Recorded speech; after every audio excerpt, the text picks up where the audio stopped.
Na aula anterior, nós falamos sobre o verbo e como ele é importante para a oração e para a análise sintática, respeito o nome de núcleo da oração.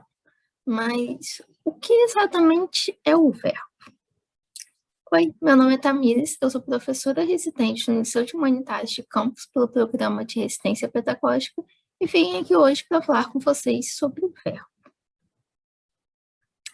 Verbo é a classe de palavras que sofre flexões de voz, número, pessoa, tempo e modo, expressando a ideia de ação, estado, fato ou fenômeno, e sempre será o núcleo da oração, exercendo a função de predicado.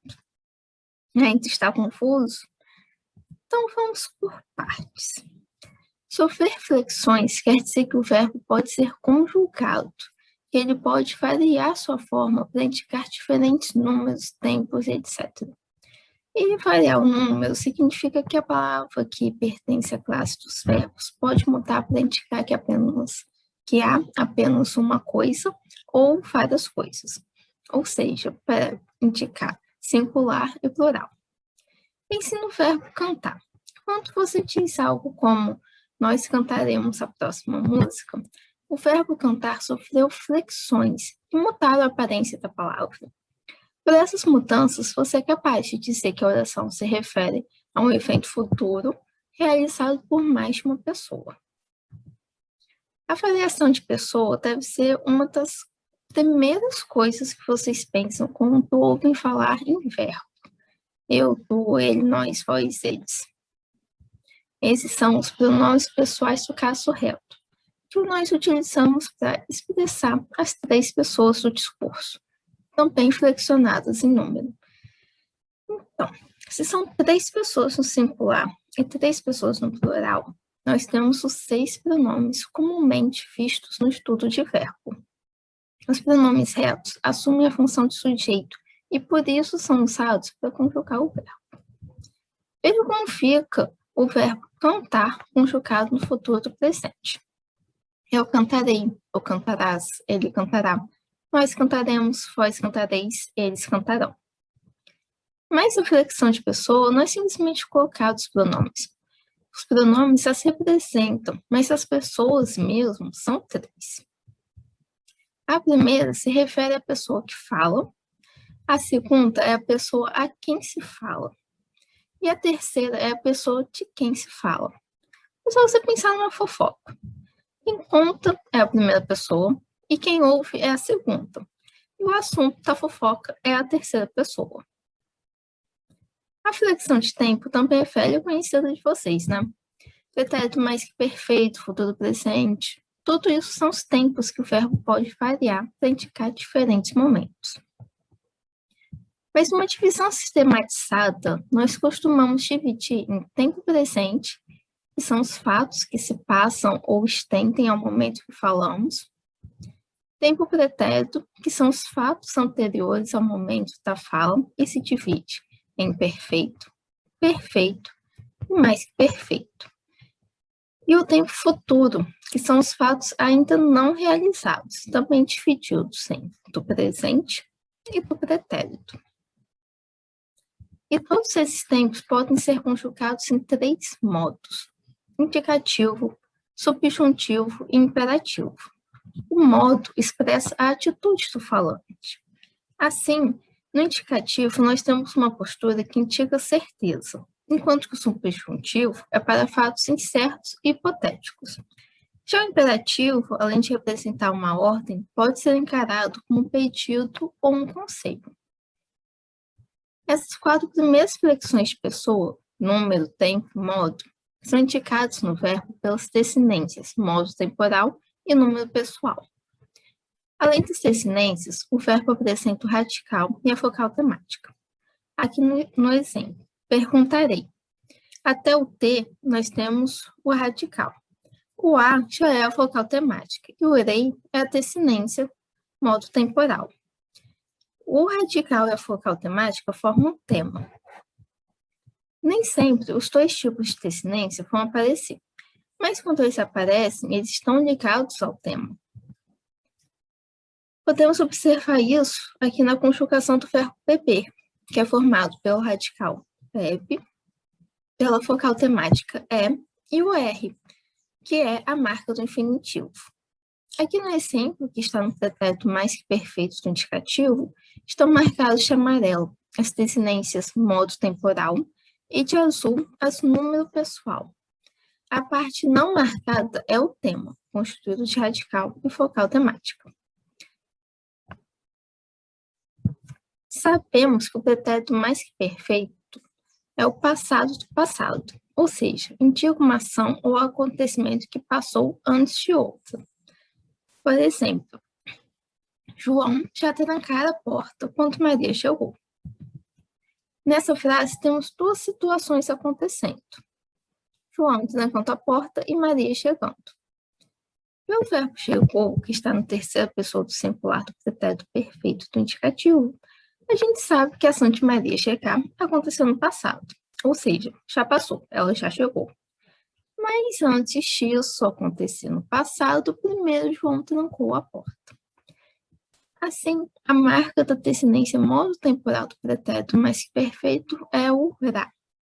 E vocês podem observar que nem todas as pessoas têm uma desinência no número pessoal clara.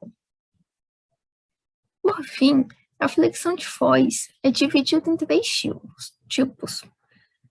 Ativa, quando o sujeito é quem pratica a ação expressa pelo verbo, como em o furacão destruiu a casa.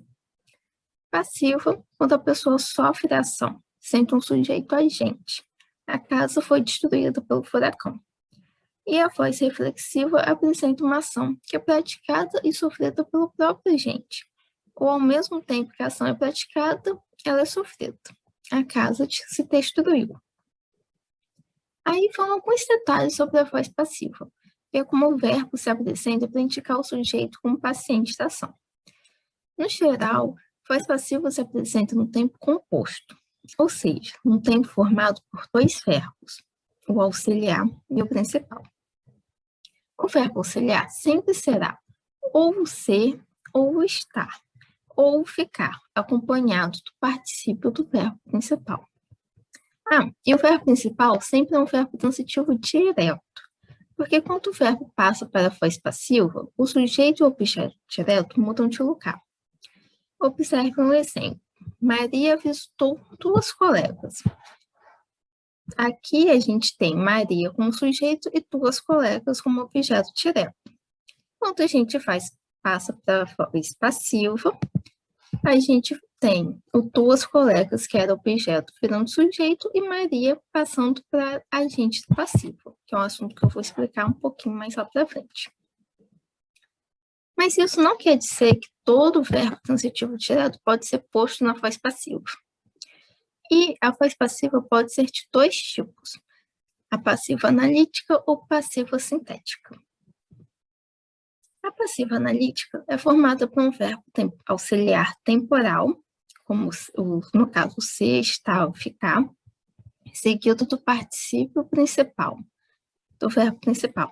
E é onde pode aparecer o agente da passiva, da qual vamos falar em outra aula. E a passiva sintética, formada pelo verbo na forma ativa, na terceira pessoa, de qualquer número, e o pronome ato no ser, que funcionará como pronome apassivador.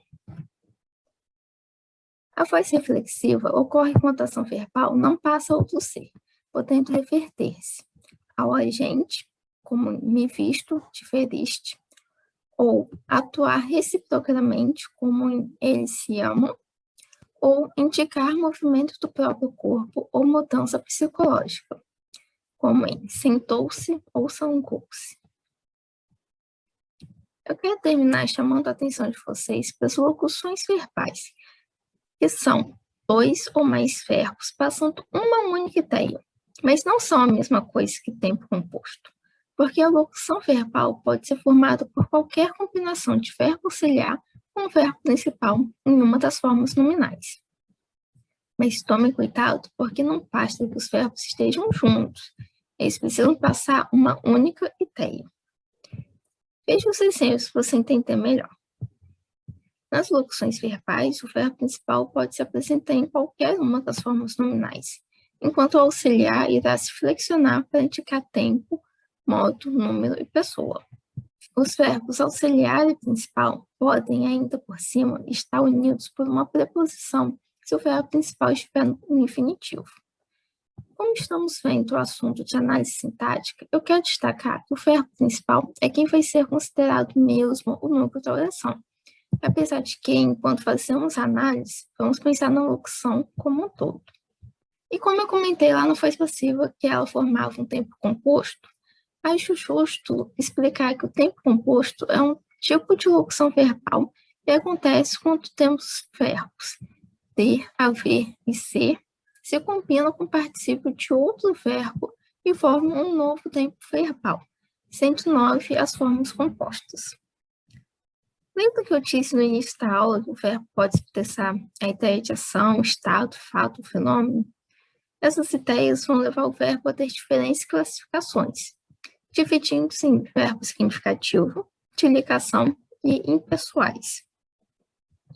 Os verbos significativos ou nocionais estabelecem transitividade, ponto fundamental para se entender como funciona a predicação, assunto da próxima aula. A transitividade é a relação entre os verbos e os seus complementos. Ela divide-se em intransitivo, que ocorre quando o verbo possui sentido completo, não existindo complemento obrigatório, e quer dizer, então, que um complemento não obrigatório pode aparecer, normalmente indicando circunstância. E também transitivo, quando se precisa de um complemento obrigatório. Quando o complemento não tem preposição exigida pelo verbo, será um transitivo direto. Do contrário, um indireto. Ou direto e indireto, quando precisa de 2 complementos. Um verbo pode assumir qualquer transitividade, dependendo do contexto, por isso não dá para decorar. Por exemplo, o verbo passou. Em o caçula passou o irmão mais velho, a gente tem um verbo transitivo direto. Em a chuva passou, a gente já tem um intransitivo. Mas sim, ele passou o presidente, a gente já tem um verbo de ligação. Os verbos de ligação servem para ligar o sujeito ao seu predicativo, a uma qualidade, condição ou classificação. São esvaziados de sentido, servindo apenas para conectar uma característica ao sujeito, ou seja, sempre estão acompanhados de um predicativo do sujeito. Os verbos aqui listados são de ligação quando indicam estado. É importante observar se o verbo indica estado ou não, visto que os verbos listados como de ligação podem ser verbos que apresentam valor significativo, como em ele permanece triste. A gente tem um verbo permanece como verbo de ligação indicando estado. Mas em ela permanece na sala, a gente tem um verbo intransitivo com adjunto adverbial de lugar.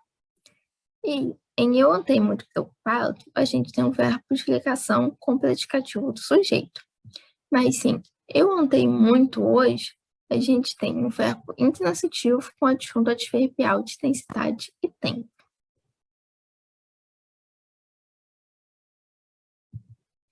O verbo de ligação pode ainda indicar um estado permanente, como José estudioso, passageiro, como José está estudioso, continuidade de estado, como em José continua estudioso, mudança de estado, como em José ficou estudioso, e aparência, como em José parece estudioso.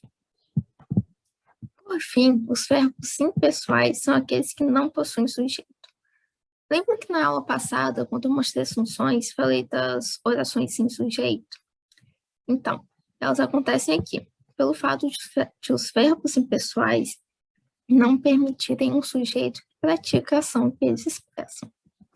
É o caso dos fenômenos da natureza, como nevou a noite inteira, do haver com sentido de existir, ocorrer, acontecer ou ter, como em há dias que não saio de casa, ter com sentido de haver, como em tem dias que não saio de casa, haver indicando tempo, como em faz 2 horas que ele passou aqui, passar ter na indicação de horas, já passa das 5 horas.